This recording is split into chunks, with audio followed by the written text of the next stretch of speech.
նվագախումբը այս տարի դառնում է 40 տարեկան։ Իսկապես կարելի ասել, որ հերոսական տարիներ են եղել, որ նվագախումբը իր գործունեությունը շարունակել է։ Որքանով էր դա կարևոր, հատկապես Գյումրու համար բարդ ժամանակներում։ Այստեղ ինչքան է մենք որ ասենք այս ժանրը մեր մոտ է ամենից շատ սիրում են ժողովրդականը։ Կարծես թե ամրացել եք այդ դժվարությունների, ձեռքբերումների հիման վրա։ Մեր երաժիշտները ոչ մի անգամ չեն դրջացել, չեն դժվարացել, սիրով կատարել են իրենց գործը։ Ինչ միջոցառումներ եղան եւ ուր ենք գնում։ Գլխավոր համերգը լինելու է սեպտեմբերի 15-ին Վարդան Աճեմյանի անվան Պետական դրամատիկական թատրոնում։ Շարունակում են իրականացվել ակունքներ ու արդեն հայ երգը ծրագրերը։ Նոր համագործակցություններով մեր մոտ բերենք նոր հանդիսատես։ Համագործակցություն ենք ունեցել մայստրո Ռուբեն Մատևոսյանի հետ, Գևորգ Տաբաղյանի հետ, Գուրգեն Տաբաղյանի, Կամո Սեյրանյան, Արսեն Գրիգորյան, Մոնիկա Նազարյան, ելի շատ արտիստների հետ։ Նաև մեզ համար շատ հետաքրքիր էր, որ համագործակցություն ունեցանք մայստրո Խաչիկ Սահակյանի հետ։ Ժողովրդական երաժշտությունն ու ջազը մեկտեղվում են։ Ազգային նվագարաններով հնարավոր է կատարել ցանկացած երաժշտություն։ Այսօր համացանցը լիքն է արհեստական բանականությամբ ստեղծված երաժշտությամբ, ինչ ոչ է նաև ժողովրդական երգերի պարագայում ենք տեսնում։ Դրա համար մարդը պետք է միշտ նորին ձգտի եւ փորձի ոչ թե ինքը կերին դառնալ, այլ թվային, այլ այդ թվային համակարգը օգտագործել իր համար, որպեսզի ավելի ներկայանալի լինի։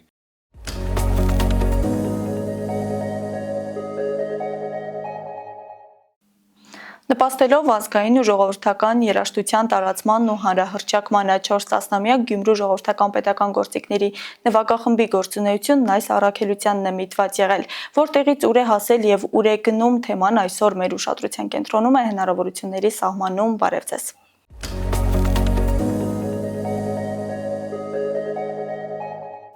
Տաղավարում իմ հյուրը Գյումրու ժողովրդական գործիքների պետական նվագախմբի տնօրեն Կարեն Մայլյանն է։ Բարև ձեզ, պարոն Մայլյան։ Բարև ձեզ։ Շնորհակալ եմ, որ ընդունել եք մեր հրավերը։ Շնորհակալություն ձեզ նաև հրավերքի համար։ Պարոն Մայլյան, նվագախումբը այս տարի դառնում է 40 տարեկան։ Որտեղից ուր է հասել, ինչպես է ձևավորվել եւ ինչ դժվարին ժամանակներ է անցել, նախ սկսենք այդտեղից։ Հիմա որ հետ հայացք եմ գցում, այդ 40 տարիներից 25-ը ես նվագախմբում եղել եմ, աշխատել եմ,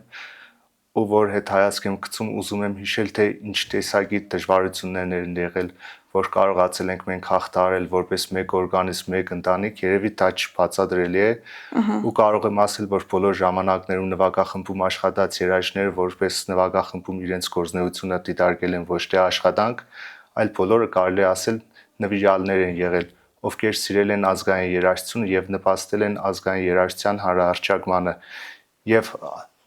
պատշգամբող անելով ցանկացած դժվարություն, ցանկացած եղանակային պայման, այն պայմանները, որ ունեցել ենք մենք տնակում աշխատելով, այդ ամեն ինչը նրանք հաղթահարել են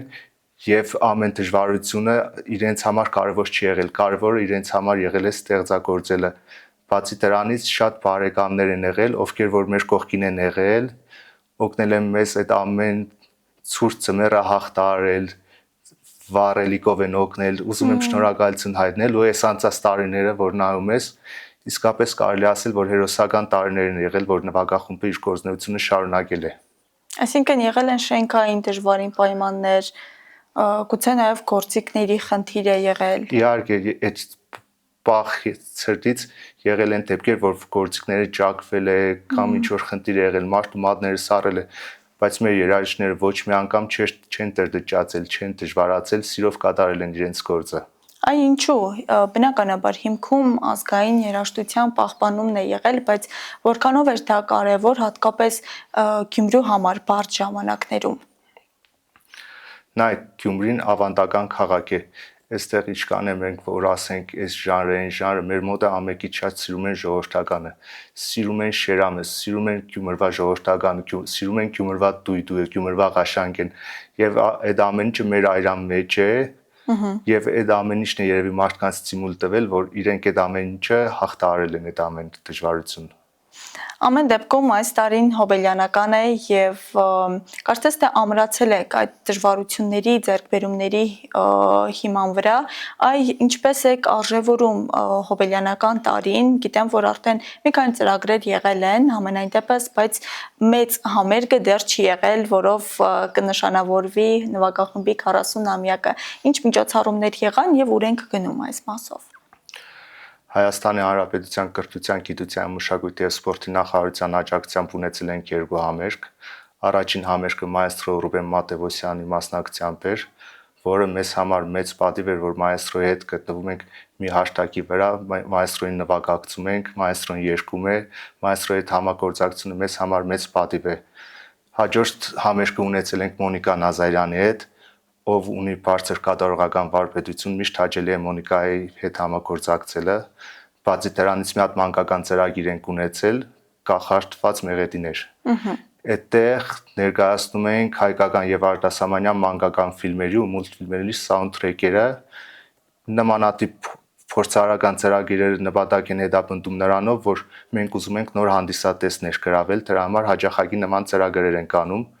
եւ ամբողջ տարվա կդրվածքով դերևս ունենալու ենք համերգներ, իսկ գլխավոր համերգը լինելու է սեպտեմբերի 15-ին Վարդան Աճեմյանի անվան Պետական դրամատիկական թատրոնում։ Տեսեք, նշում եք մուլտֆիլմերը, տարբեր ծրագրերը, կարծես թե նվագախումբը իր գործունեության ընթացքում մշտապես ուշադրության կենտրոնում է պահում ինչ-որ նոր բան ստեղծելը, նորարարությունը, այս մասով օրինակ ում հետ եք համագործակցում, ինչպես են գաղափարներն առաջանում, որովհետև մենք գիտենք, որ ազգային երաժշտությունը մեզ մոտ կարծրատիպ կա, որ պիտի լինի այսպես քառակուսի, այնինչ կա, ինչպես եք այսպես մտածում, որ պետք է ավելի նորարար կերպով ներկայացնել այդ գործերը։ Մի դիտարկում անեմ, ազգային երաժշտությունը քառակուսի չէ, ինքը շատ լայն է, լայն հնարավորություններով է։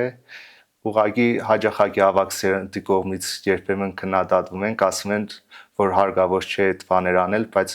մենք ավելի ժամանակը ստապ գնահատելով գտնում ենք, որ հարկավոր է նման ծրագրերը, որպեսզի կարողանանք ավելի մեր հանդիսատեսի տարիքը իջեցնել եւ ձևավորել երիտասարդ կայուն հանդիսատես։ Հիմնական նպատակը դա է, որ նման ծրագրեր անում ենք։ Իսկ առաջին նման ծրագիրը, որ արել ենք 2019 թվականն է եղել, որտեղ հայկական սիրված մեղեդիների ֆիլմերը հնչում էին առաջի անգամ ազգային նվագարաններով։ Այդ ծրագրի միտքը մեզ տվեց Տիգրան Վիրաբյանը ու դրանից հետո հաճախակի նման ծրագրեր ենք անում։ Ունեցել ենք Շարլ Անձնավուր, Բրոդվեյից Գյումրի, կախարդված մեղեդիներ։ Հիմա այս տարվա վերջ կամ հաջորդ տարի կներկայացնենք Folky Wood, այսինքն ֆոլկը կներեք բանը Հոլիվուդի ստեղծագործությունները ազգային նվագարաններով, սաունդթրեքերը հոլիվուդյան ֆիլմերի։ Շատ լավ։ Այսօր ինչպիսի լսարան ունի Գյումրու ժողգործիկների պետական նվագախումբը, մշտապես երբ մենք էլ համերգներ լուսաբանում ենք, տեսնում ենք, որ դահլիճը միշտ լեփ-լեցուն է եւ հստակ կարելի է արձանագրել, որ ներկայիս դահլիճը, որտեղ համերգներ է տալիս ժողգործիկների պետական նվագախումբը, արդեն շատ փոքր է։ Գիտեք, մենք այն պայմաններից ենք եկել, որ այդ մեզ համար մեծ ձեռքբերում է, որ մենք ունենք նման դահլիճ, կարողանում ենք մեր գործունեությունը իրականացնել, փորձասենյակ ունենք, համերգասրահ, եւ այդ փոքրությունը չի խանգարում մեզ, հաճախակի ենք համերգներ ունենում, իսկ տարբեր ծրագրերում նաեւ այլ դահլիճներում ենք նվագ տալիս համերգներ, օրինակ թատրոնում Երևանում Առնո Բաբաջանյան համերգասրահում, այս վերջերս Կինո հոկտեմբերում, այդ մեզ չի խանգարում, բայց շատ կարևոր է, որ նվագախումբը ունի իր հիմնական փորձատեղին եւ օգտվելով առիթից ուզում եմ շնորհակալություն հայտնել դոկտոր Օյունջանին եւ Հայաստանի Հանրապետության կառավարությանը, որոնց անմիջական մասնակցությամբ վերջապես այդ տարիների մեր դեգերումներից, մրսելու, չգիտեմ ինչից հետո մենք կարողացանք վերջնական ունենալ մեր տունը, որտեղ կարող ենք մեր գործունեությունը լիարժեք իրականացնել։ Պարոն Մայլյան, տեսեք, խոսում եք Գյումրու դրամատիկական թատրոնի շենքում համերգներ տալուց, ինչպես նաև Կինո հոկտեմբերի դահլիճում համերգներ տալուց, խոսում է համագործակցային լինելու մասին։ Եվ այդ համագործակցային լինելը մենք տարիներ շարունակ տեսել ենք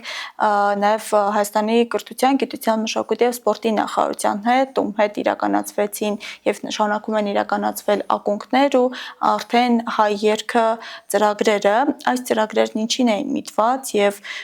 եթե մոտավոր թիվ ասենք, շուրջ քանի համերգ մեկ է եղել այդ ծրագրերի շրջանում։ Եթե չեմ սխալվում, կարող եմ ասել, այդ ծրագրերի շրջանակներում եղել է մոտ 12 համերգ, այս տարիների ընթացքում 12-ից 15, կարող է հիմա թիվը սխալվեմ, եւ դրա հիմնական նպատակն այն էր, որ նոր համագործակցություններով մեր մոտ բերենք նոր հանդիսատես, օրինակի համար ովքեր որ մեր մոտ չեն գալիս, բայց օրինակին այդ տվյալ անձը սիրում համակրում է տվյալ արտիստին, նրա միջոցով գա մեր մոտ եւ հետագայում դառնա մեր հանդիսատեսը։ Ինչպիսի արտիստների եք ներգրավել, մշտապես տարբեր արտիստներ են, երբեմն նաև ոչ նույն տարում, բայց տարբեր տարիներում կրկնվում են արտիստները, այ որքանով է կարևոր Գյումրու ժողովրդական գործիքների նվագախմբի համար ներգրավել նաև դրսի արտիստների, նրանց բերել Գյումրի։ Շատ կարևոր է նախ, որպեսզի ճանաչված արտիստները համերգներ ունենան Գյումրիում եւ Գյումրու հանդիսատեսը հնարավորություն ունենա ունկնդրելու վարպետ կատարողներին։ Համագործակցություն ենք ունեցել մայստրո Ռուբեն Մատևոսյանի հետ, Գևորգ Տաբաղյանի հետ, Գուրգեն Տաբաղյանի, Կամո Սեյրանյան, Արսեն Գրիգորյան, Մոնիկա Նազարյան, էլի շատ արտիստների հետ, նաև մեզ համար շատ հետաքրքիր էր, որ համագործակցություն ունեցանք մայստրո Խաչիկ Սահակյանի հետ, որտեղ առաջի անգամ ջազային ստեղծագործություններ սկսեցինք կատարել, մայստրոյի ստեղծագործությունները եւ այդ ծրագիրը շատ հետաքրքիր էր, հուսով ենք, որ հետագայում նաև շարունակություն կունենա։ Այ հենց այստեղ է նաև դրսևորվում համագործակցությունը, որ ժողովրդական երաժշտությունն ու ջազը մեկտեղվում են։ Սա ինչի մասին է խոսում, որքանով է կարևոր այդ ճկունությունը ցուցաբերել։ Նայեք, գիտեք ինչ նպատակը ինչ է, որ ուզում ենք հանդիսատեսին ցույց տալ, որ ազգային նվագարաններով հնարավոր է կատարել ցանկացած երաժշտություն, այսինքն հնարավոր է կատարել Ջեքսոնի ստեղծագործություններից, ռոք կարելի է կատարել, համաշխարհային հիտեր, դասական երաժշտություն, այսինքն ժողովրդական գործիքները ունեն բացառիկ հնարավորություն եւ այդ մենք ամեն ինչը փորձում ենք ցույց տալ հանդիսատեսին։ Ուր են գնում առաջիկայում, ինչ պլաններ կան եւ նաեւ ինչ մարտահրավերներ կան, որովհետեւ մենք գիտենք թվային շրջանում ենք ապրում եւ այսօր համացանցը լիքն է արհեստական բանականությամբ ստեղծված երաժշտությամբ, ինչ ոչ է նաեւ ժողովրդական երկերի պարագայում մենք տեսնում ինչպեսի լուծումներ, վերամշակումներ են անցնում արհեստական բանականությունով, այս կոնտեքստում ինչ մարտահրավերների առաջ է կանգնած ժողովրդիկների նվագախումբը։ Նայեք, խնդիրը այն է, որ այդ ամեն ինչը որ թվայնացման է գնում, հնարավոր է իր առանձնահատկությունը գործիքը, մարդը երաժիշտ կատարողը փորձի կորցնել։ Դրա համար մարդը պետք է միշտ նորին ձգտի եւ փորձի ոչ թե ինքը կերին դառնալ, այլ թվային, այլ այդ թվային համակարգը օգտագործել իր համար, որպեսզի ավելի ներկայանալի լինի։ Երևի կա ժամանակը փորձենք այդ հաշտագում եմ ինչ որ հետաքրքիր փորձարարական ծրագիր իրականացնել։ Այսինքն չի վախեցնում ձեզ այդ փաստը։ Չէ, ինչ կուզե լինի, այդ ամեն ինչը էլի մարդն է ստեղծում, այսինքն մարդն է կառավարելու այդ թվային հաշտագը։ Բայց արդյոք սա ռիսկ չէ, որ մարդիկ օրինակ կդադարեն իսկապես որակյալ եւ կենթանի երաժշտություն լսել։ Չէ, նայեք, մարդը ինչքան էլ որ լինի, ինքը սոցիալական ցանցում է շփվում կամ այլ հաշտագներում, բայց մարդու բնական շփումը ուրիշ է։ Ինձ թվում է, որ մարդը չի դատարի պարտադիր համերգներ քաջախի, որովհետև մարդը ցանկություն միշտ կունենա բնական մարդու հետ շփվել, կենտանի ձայն լսել, քանի որ էլեկտրոնային այդ հնարավորությունը չի տալիս այդ բնական գեղեցիկ ձայնը արտահայտելու, ներկայացնելու հնարավոր չէ, ինչքան է որ պրոֆեսիոնալ ձայնագրություն լինի, ինչ լինի, օրինակի համար դուդուկի ձայնը եթե լսում ես, բնական լրիվ ուրիշ է։ Եվ ապագայի պլանների մասին ուր են ձգտում ժողովրդիկների պլանները եւ ուր է գնում։ Մեր հիմնական կերնպատակը մեր ազգային երաժշտությունը ներկայացնելն է, որպեսզի ցանկացած հայետուն մուտք գործի ազգային երաժշտությունը, հնչի ազգայինը, եւ այդ նպատակով մենք տարբեր ծրագրեր ենք իրականացնում,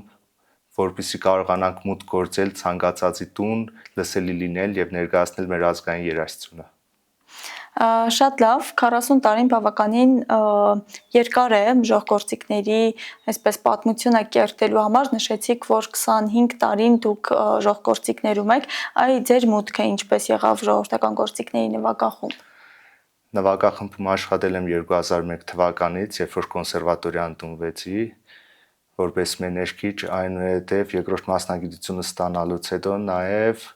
եղել եմ նվագախմբի դիրիժորը եւ այդ տարիների ընթացքում ես ձևավորվել եմ որպես մարդ եւ շատ զարգացել եմ այդ միջավայրում, դրսևորվել եմ որպես երաժիշտ։ Այդ ընթացքում, այս տարիների ընթացքում ինչպիսի անուններ կան, որոնք մշտապես 40-ամյա պատմությունը այսպես հիշելիս, հետհայաց գցելիս միշտ այդ մարդկանց հիշում ենք, մարդիկ ովքեր կայացրին նվագախումբը։ Նայեք, նվագախումբը ստեղծվել է Գյումրու երաժշտական ուսումնարանի ազգային նվագարանների բազայի հիման վրա եւ այդ ժամանակահատվածում նվագախմբի կայացման հարցում մեծ դեր է ունեցել նվագախմբի առաջին գեղարվեստական ղեկավար եւ գլխավոր դիրիժոր Ջիմա Խաչատուրյանը։ 86 թվականից մինչև 90-ական թվականները նվագախմբի տնօրենն է եղել Մամիկոն Բաբոյանը, այնուհետև Մուրադ Մալխասյանը, Հայաստանի Հանրապետության մշակույթի արվեստի վաստակավոր գործիչ, ով մեծ ներդրում ունեցավ նվագախմբի ճանաչելիության բարձրացման հարցում։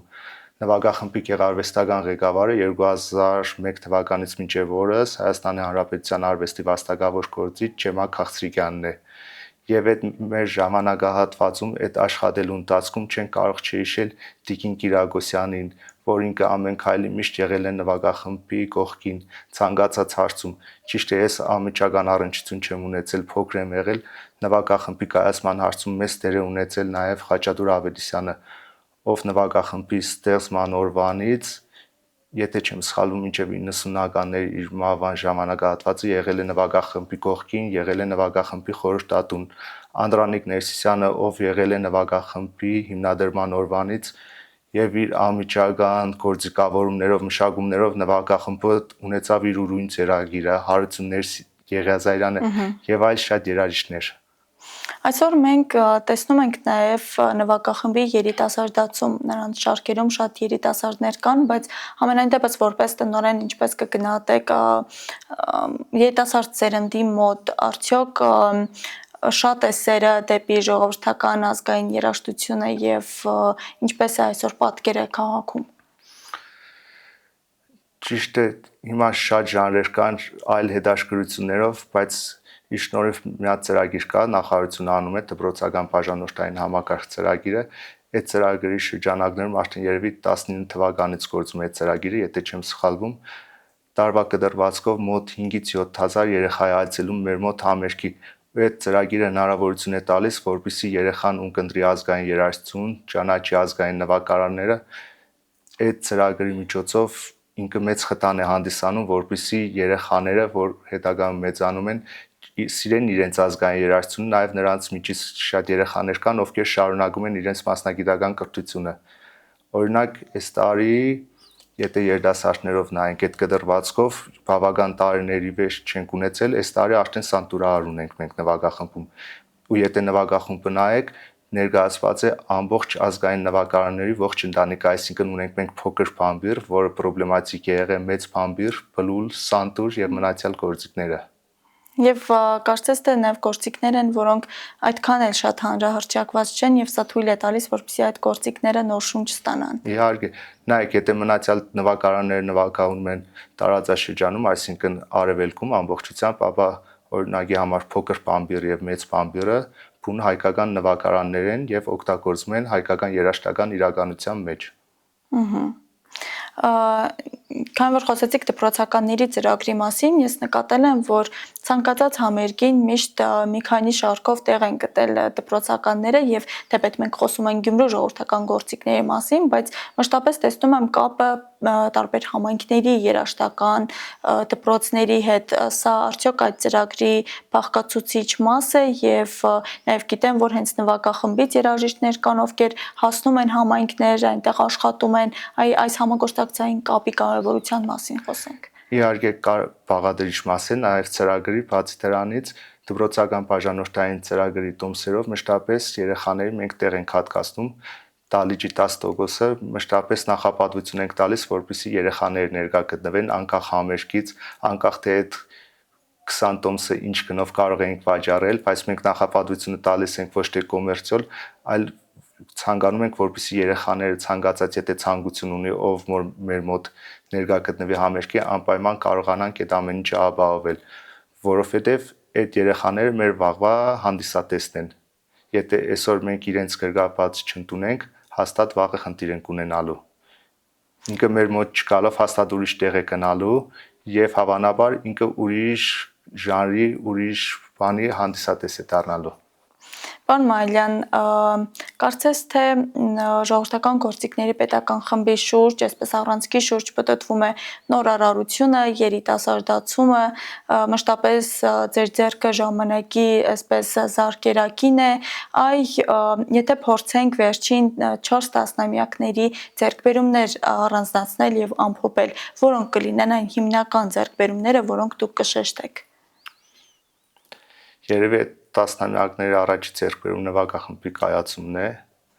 որ հիմնվել է, բաց դրանից կարող եմ վերջի տասնամյակի համար ու այս ընթացքի մոտավոր 20 տարիների համար ասել, որ ունեցել ենք մոտ 100-ից ավելի ստեղծագործությունների ձայնագրություններ, որը օգնում է մեզ համացանցային տիրույթում ավելի ներկայանալի լինել եւ դա օգնում է մեր ճանաչելիության բարձրացմանը։ Կարելի է ասել ավելի ներկայանալի ձեռքբերում էր 2018 թվականին Ծիծեռնակ մրցանակաբաշխությունը ազգային, որտեղ նվագախումբը շահեց 2 մրցանակ՝ տարվա լավագույն ազգային նվագախումբ եւ տարվա լավագույն ժողովրդական ալբոմ, իսկ երևի մեկը կարելի է առանձնացնել մեր համերգասրահի փորձատեղի առկայությունը։ Շնորհակալություն, պարոն Մայլյան, հետաքրքիր զրույցի համար։